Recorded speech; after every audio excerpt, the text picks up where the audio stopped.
Il-budget tas-sena d-dieħla se jkun qed jinvesti d-doppju fl-edukazzjoni, meta mqabbel mal-aħħar budget tal-Gvern Nazzjonalista. Dan intqal mill-Ministru għall-Edukazzjoni Justin Caruana waqt l-estimi finanzjarji tal-Ministeru li tmexxi.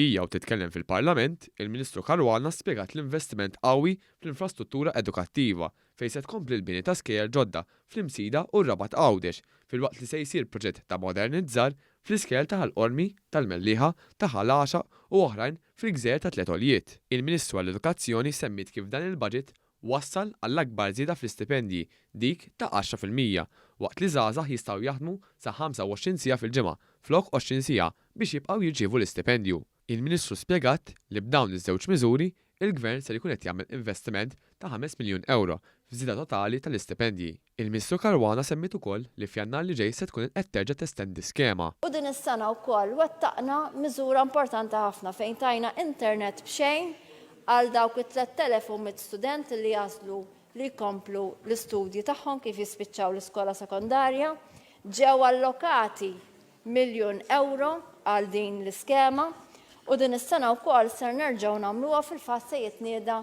f'Jannar li ġej. Fil-Parlament tkellem ukoll id-Deputat Laburista Oliver Scicluna fejn spjega li l-istudenti huma l-futur tal-pajjiż u għalhekk hemm bżonn ukoll investiment fl-edukaturi. Scicluna semma wkoll lotja ta' 10,000 euro lil kull kap tal-iskola. Medja ta' 10,000 euro fis-sena lil kull kap ta' skola f'Malta u Għawdex. Biex bil-ġudizzju tagħhom u għalhekk il-Gvern qed juri fiduċja fihom ikunu jistgħu jgħinu studenti li għandhom bżonn ċertu bżonnijiet bażiċi